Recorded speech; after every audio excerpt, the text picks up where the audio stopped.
Regarde. Il va passer un peu. Il va passer.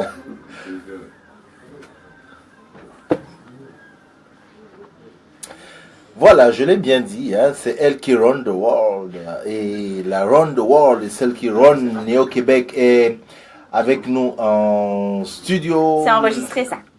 Elle est avec nous, ouais, celle qui run de Néo-Québec, elle est avec nous en studio. Rebonjour Jade. Bonjour Cyril. Alors, parlons de... On est dans la saison des fiertés. On est dans la saison des fiertés, Ouais. c'est juin, Ouais. c'est l'été. Je me suis dit que ça ferait un bon sujet de chronique.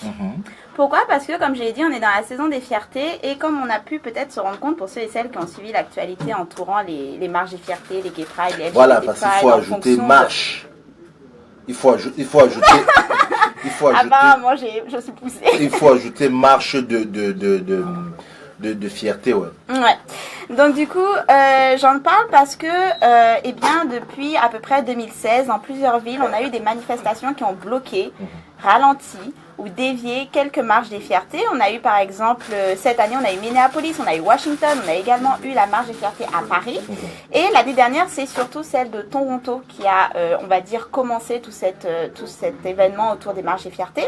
Et il y a eu beaucoup de débats autour du pourquoi, du comment, et j'ai décidé de revenir un petit peu sur pourquoi on en est venu à avoir ce type de marches de fierté qui sont contestées, notamment par les mouvements Black Lives Matter, puisque plusieurs personnes m'ont dit oui, mais Black Lives Matter ne devrait pas se mêler de la marche des fiertés, que quelque part c'est imposer un agenda qui n'est pas le même que celui célébré par les marches. Donc est-ce que quelque part il n'y a pas collusion entre les deux? Donc je me suis dit ok, on va en parler en chronique. Donc on va remonter un petit peu en contexte historique. Comme je l'ai dit, ce qui a commencé surtout ces manifestations qui bloquent les marches des fiertés, c'est Black Lives Matter Toronto, donc qui a bloqué par une grosse manifestation la marche des fiertés en 2016 et qui a donc attiré le plus d'attention, notamment au niveau médiatique. Et qu'est-ce qu'ils ont fait pour bloquer? En fait, ils ont fait un sit-in pour empêcher la marche de démarrer. Et parmi leurs revendications, ils avaient une liste de revendications pour on va dire laisser la marche redémarrer pour qu'ils sortent du chemin. C'était notamment, et la revendication principale, c'était le refus de la participation de la police au sein de la marche des fiertés. Il faut savoir que dans plusieurs des marches maintenant, les marches des fiertés, ça a lieu dans le monde entier. Il y a maintenant des parts de la marche qui sont réservées à certains corps sociaux, à certains corps de travail, notamment par exemple les pompiers, mais on a aussi la police. Donc la police ne fait pas seulement, on va dire, la sécurité. Non, ils font partie de... Il y a une part de la marche où ils défilent en uniforme, avec les voitures de police, avec les chars de police, etc. Donc ils représentent vraiment le corps du travail et ils font partie pleinement de la marche des fiertés. Et donc parmi les exigences de Black Lives Matter Toronto, il y avait le refus que la police puisse participer. Et c'est une demande qui a été accordée en 2016 et qui a donc, on va dire, débuté cet événement de bloquer les marches pour exiger notamment la participation des corps de métier comme la police au sein des marches. Ça a aussi été une demande, par exemple, dans la marche de Minneapolis. Ça a aussi été une demande pour la marche de New York. Donc, ça a fait boule de neige. Voilà. Il faut bien comprendre que bloquer une marche des fiertés, c'est pas un geste anodin puisque de nos jours... C'est le moins qu'on puisse dire. C'est le moins qu'on puisse dire. De nos jours, les marches des fiertés, comme je l'ai dit, sont globales, sont mondiales. Il y a énormément de villes dans le monde entier qui ont leur propre marche. Et c'est un véritable gain au niveau capitaliste pour les villes. On estime à plusieurs milliers, centaines de milliers de dollars le gain qu'apporte le tourisme LGBT lors des marches de fierté. Donc les villes, on va dire, sont en compétition pour attirer le plus de monde possible. Paris, New York, Montréal, Toronto. Il y a énormément de compétition pour faire venir parce que ça gagne en fait d'avoir une marche qui fonctionne, qui est reconnue au niveau mondial. Donc c'est vraiment pour l'industrie, c'est pas bon lorsque les marches sont bloquées, c'est pas bon pour le tourisme.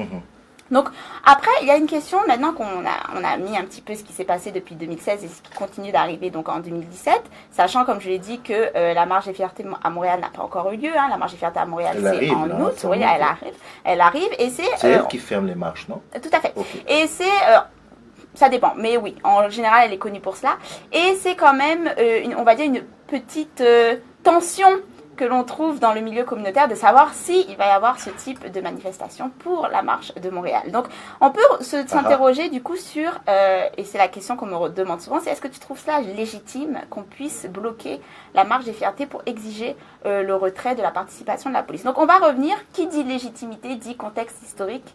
Donc, on va revenir un petit peu à l'histoire en fait qu'il y a derrière les marches des fiertés.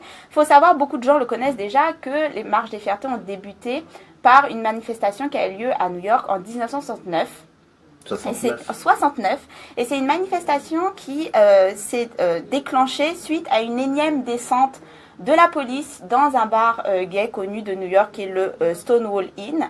Et face à cette énième descente, cet énième harcèlement et violence de la police, un groupe de militantes, un groupe d'activistes, notamment Sylvia Rivera, Miss Major Griffin-Gracie et plusieurs autres, se sont rassemblés pour manifester contre ce harcèlement de la part des policiers et notamment vont lancer une brique, notamment contre une voiture de police, donc vont briser le pare-brise. Donc il faut vraiment remettre en contexte que la première marche des fiertés, celle qui a initié tout ce mouvement, était une marche contre le harcèlement et les violences policières, mais c'est aussi quelque chose qui est peut-être moins connu, mais qu'il faut sans cesse remettre lorsqu'on parle d'histoire des marches des fiertés, c'est que la grosse majorité de celles qui ont commencé le mouvement, des gens qui ont débuté la toute première marche, qui se sont opposés au harcèlement des policiers, c'était une majorité de trans racisés. Okay. C'était une majorité de femmes noires qui ont débuté cette manifestation. La première femme qui a lancé donc la brique, c'est une femme trans racisée noire, c'est Marsha Johnson.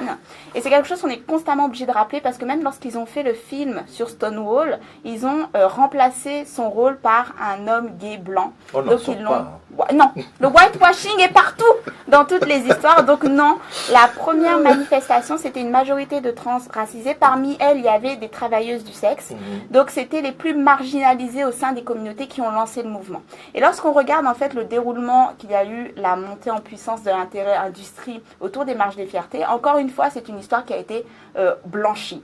Okay. C'est-à-dire lorsqu'on regarde maintenant l'Interpride, lorsqu'on regarde Fierté Montréal, c'est constamment des blancs, des hommes gays, cis, qui ont remplacé à la tête du mouvement. Et encore une fois, celles qui ont lancé le mouvement, donc les femmes trans noires, les femmes trans racisées, sont mises de côté, n'ont plus de place, sont plus représentées au sein de ces prides. Donc, flash forward, aujourd'hui, on se retrouve avec des prides qui n'ont plus rien à voir avec le premier message des années 60. Maintenant, c'est une des premières critiques qui est donnée aux prides, c'est qu'on est arrivé, on n'est plus face à des marches et des manifestations anti-homophobie, anti-transphobie, mais aussi anti-raciste, anti-classiste, anti-violence. On est face à des fêtes. Ce sont des fêtes, ce sont des célébrations. On va défiler avec de la musique techno et là, c'est complètement vidé de son sens. C'est juste devenu quelque chose de industriel. Donc, pour remonter un petit peu cette légitimité, lorsqu'on se rappelle un peu l'histoire, les racines de la première marche qui était de se battre contre le harcèlement, les violences policières envers les plus marginalisés, on peut comprendre aujourd'hui qu'en 2016, Black Lives Matter Toronto se soit dit, eh bien, c'est tout à fait légitime d'aller de nouveau exiger ce qu'on exigeait déjà dans les années 60, c'est-à-dire la protection, mais surtout le respect et l'inclusion des plus marginalisés lorsque aujourd'hui on est face à un événement qui n'est plus devenu que fête et faux semblant. C'est-à-dire qu'il faut bien comprendre que lorsque les policiers défilent, on m'a dit oui, mais il y a bien des gays, il y a des lesbiennes au sein des policiers, ils ont bien leur droit, le droit de venir à la marche des fiertés. D'accord, mais ils ne viennent pas en tant qu'individus, ils viennent en tant que corps de métier. Ils viennent avec leurs uniformes, ils viennent avec les voitures de police, ils viennent en tant que représentants de ce corps social de métier. Ce qui est exigé par Black Lives Matter Toronto et tous ceux qui sont venus après, ce n'est pas que plus aucun policier en tant qu'individu n'ait le droit de venir aux marches. Si ils sont en civil et que c'est leur jour de repos, bien sûr qu'ils peuvent, on va pas aller vérifier le travail de chacun.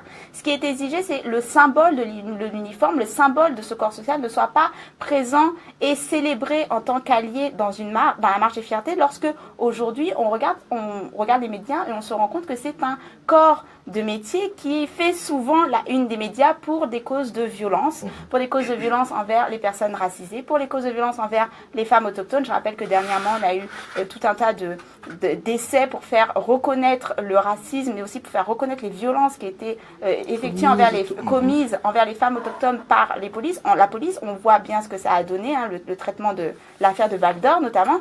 Donc, c'est un corps de métier qui continue d'avoir un impact très négatif sur les premiers marginalisés qui étaient au cœur des premières marches, c'est-à-dire les transracisés. Je rappelle que les femmes transracisées sont toujours les premières tuées. Le taux de mortalité, de meurtre au sein des femmes transracisées est le plus élevé au sein de toutes les communautés LGBTQIA+. Donc non seulement le taux de meurtre est beaucoup plus élevé, mais c'est aussi de la responsabilité de la police de mener des enquêtes. On se rend compte qu'il y a un véritable laisser-aller. La police ne fait pas son travail non seulement pour les protéger, mais ne fait pas son travail également pour mener à bien ces enquêtes. Et en plus, la police devient une énième barrière, puisqu'on se rend compte que ce sont des personnes qui ne peuvent pas aller demander justice, qui ne peuvent pas aller demander protection, puisqu'elles subiront la même violence systémique qui est représentée par le corps de police. On a des études qui montrent à quel point la police est aussi impose aussi une violence extrême envers ces populations, en les mégenrant, en les maltraitant, en les harcelant, en les arrêtant constamment sous suspicion de prostitution, etc., etc. Donc lorsqu'on se rend compte aujourd'hui que les mêmes personnes qui ont débuté les marches sont toujours victimes des policiers et qui demandent en 2017, puisque vous n'avez pas fait le travail nécessaire pour avoir votre place au sein de ces marches, puisqu'on continue de devoir se battre contre votre violence, on ne veut pas que votre corps professionnel, on ne veut pas de votre uniforme au sein de la marche qui est censée nous inclure, nous, qui est censée nous défendre nos droits. On ne veut pas que vous, avec votre uniforme, avec vos voitures de police, avec tout le symbole qui représente toute la violence que nous subissons chaque jour, soyez présents dans une marche qui est censée être uniquement pour nous et pour nos alliés. Vous n'êtes pas nos alliés. Vous ne l'avez jamais été, vous ne faites pas le travail pour le faire. Quand vous aurez fait le travail, on en reparlera, mais aujourd'hui, votre présence n'est pas souhaitée et on veut que vous partiez. Voilà la légitimité de la demande. Voilà ce qui est derrière ce mouvement envers les policiers. Il n'y a pas que cela qui avait parmi les demandes, mais disons que c'est la demande qui a le plus fait parler les médias. Ce qui s'est passé par rapport à la parade à Paris, qui a également été stoppée par, pas stoppée, mais qui a tenté de ralentir et d'attirer l'attention par Pride de nuit, c'est un autre phénomène qui est également dénoncé, qui faisait également partie des demandes de Black Lives Matter Toronto, c'est ce qu'on appelle le pinkwashing, c'est-à-dire lorsqu'on utilise les droits des LGBT, notamment par exemple la Gay Pride, pour se donner une image de warrior de justice sociale, pour, on va dire, se donner une image de soutien, d'allié, alors que derrière, le travail n'est pas fait. C'est-à-dire qu'on se rend compte que, comme je l'ai dit, la Gay Pride, c'est devenu, la marche des fiertés, c'est devenu quelque chose de ultra touristique, de ultra industriel, de fête, célébration.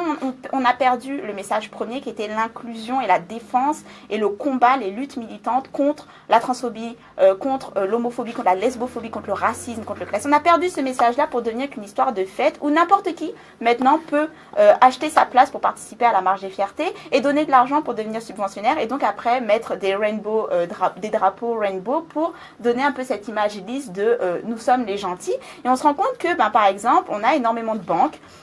Quasiment toutes les banques en fait participent en donnant des... Au village à Montréal, là, quand on rentre, oui, il y a je pense que c'est la Banque Nationale. La Banque Nationale, TD, RMI, à peu près toutes les banques ont participé, sauf que lorsqu'on regarde les pratiques des banques, on se rend compte qu'il y a énormément de pratiques encore qui sont transphobes. Donc par exemple, on a des banques qui, lorsque vous appelez la banque pour avoir accès à votre compte, qui peuvent décider de déclencher une alerte de fraude si votre voix ne correspond pas au genre qui est indiqué dans leur dossier. Donc si votre voix est trop, par exemple, masculine, trop, on va dire, trop basse, alors qu'ils voient dans le dossier que vous êtes censé être une femme, ils peuvent déclencher l'alerte de fraude, donc vous bloquez, ce qui sont des démarches qui sont éminemment transphobes. Et il faut savoir que des faits, ça ce sont des faits, oui. C'est des faits qui sont régulièrement dénoncés en disant il y a énormément de manières de vérifier. On peut vous poser des questions sur votre date de naissance. On n'a pas besoin d'avoir la tessiture de votre voix.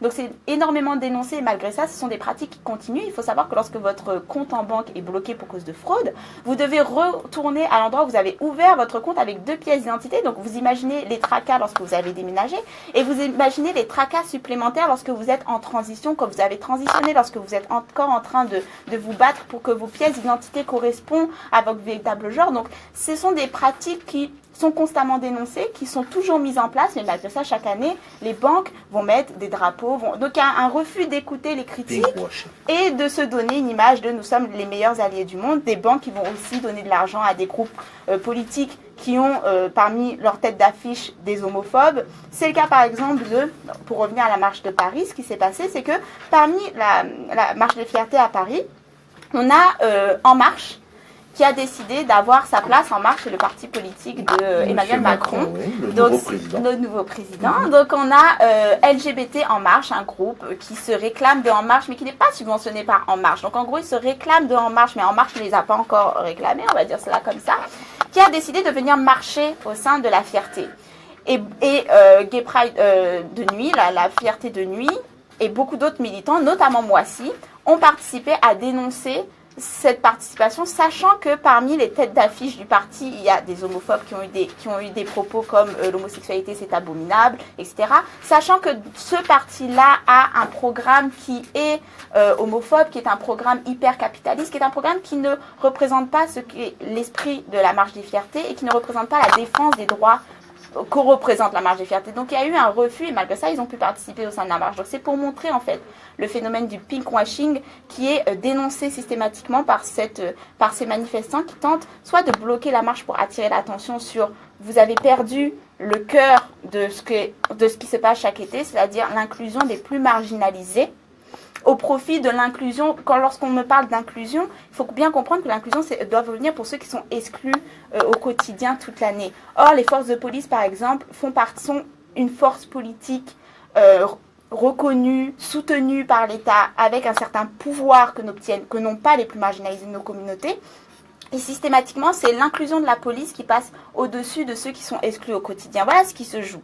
Lorsque vous devez choisir entre inclure ceux qui sont exclus au quotidien et inclure ceux qui de toute façon ne subissent pas d'exclusion, c'est-à-dire la police, votre choix est politique. Votre choix en dit long et donc on a le droit de critiquer ce choix-là dans un événement qui a été créé par et pour nous en priorité, par notre communauté. Donc je conclurai en disant qu'on peut avoir son avis sur la question, moi j'ai le mien. Je considère que c'est extrêmement légitime et je suis la première à applaudir ce genre de d'exiger, oui exactement, okay. D'exiger, de faire en sorte que la marche des fiertés redevienne, parce qu'on considère que ça fait un moment qu'elle ne l'est plus, redevienne ce qu'elle était au départ, un moment une manifestation, non pas une fête, une manifestation contre les rapports de pouvoir, contre le racisme, contre le classisme, contre la transphobie, contre l'homophobie, à une époque où ces difficultés, non, ces violences sont toujours présentes. Elles font la une chaque jour. On a vu ce qui s'est passé au défilé de la Saint-Jean. On a vu ce qui s'est passé par rapport aux violences subies par les femmes autochtones. On a vu ce qui s'est passé par rapport à Philando Castile, dont le policier n'a pas été écroué malgré toutes les vidéos qui démontrent du fait qu'il n'avait pas le droit de prendre sa vie, la vie d'un homme noir qui est mort sous les yeux de sa compagne et de sa fille. Face à toutes ces violences, on a le droit de manifester pour que les moments qui sont censés attirer l'attention sur ces violences restent cela, des manifestations et non pas des fêtes pour le pouvoir dominant. C'est comme tu as dit, tu as ton point de vue là-dessus. Et j'ai hâte d'entendre on ne va pas tirer beaucoup. Oui, c'est sûr que les gens vont réagir. J'ai juste deux choses.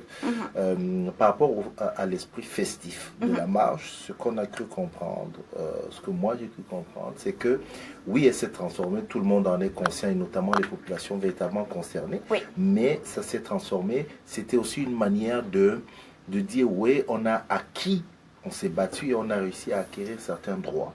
Donc, nous ne serons pas toujours dans la revendication, célébrons aussi. Maintenant, peut-être que la fête a pris le dessus complètement. Non seulement la fête a pris le dessus, mais il faut bien comprendre que certes, on a fait avancer un certain agenda. Okay. Mais ce n'est pas un agenda qui sert à toutes les communautés. C'est un agenda qui sert, encore une fois, au plus dominant de la communauté, c'est-à-dire lorsqu'on est un homme blanc, cis, gay. Certes, l'agenda qu'on a fait avancer, c'est tout bénef. On obtient énormément de privilèges. Mais lorsqu'on est une femme noire lesbienne, lorsqu'on est une femme noire trans, en quoi l'agenda qui a été avancé par toutes ces luttes, certes, c'est bien, ça réchauffe le moral, dirons-nous.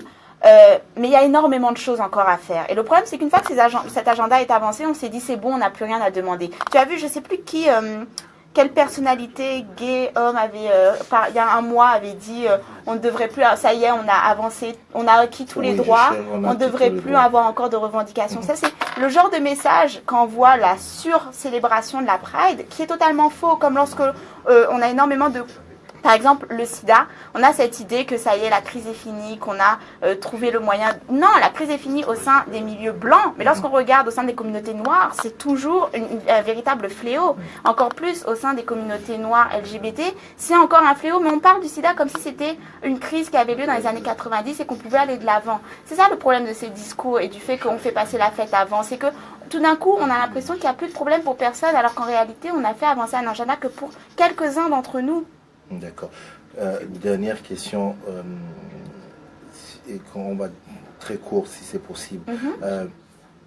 Est-ce que la communauté LGBTQ a conscience que elle fait subir aux policiers gays ou lesbiennes ou je ne sais pas s'il y a des trans, qu'elle leur fait subir une double discrimination?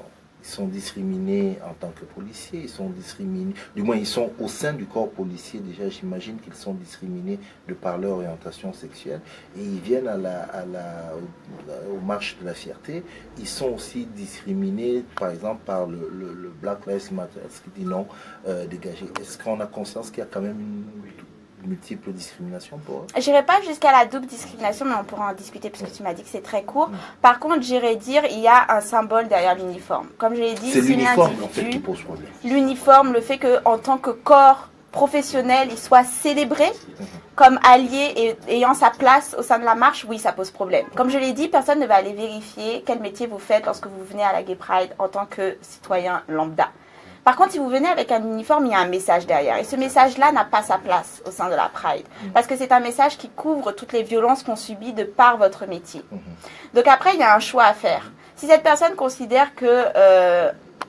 moi, je pense qu'on devrait légitimer cette approche, c'est-à-dire un policier gay ou lesbien devrait comprendre en fait cette revendication. Cette revendication, tout à fait.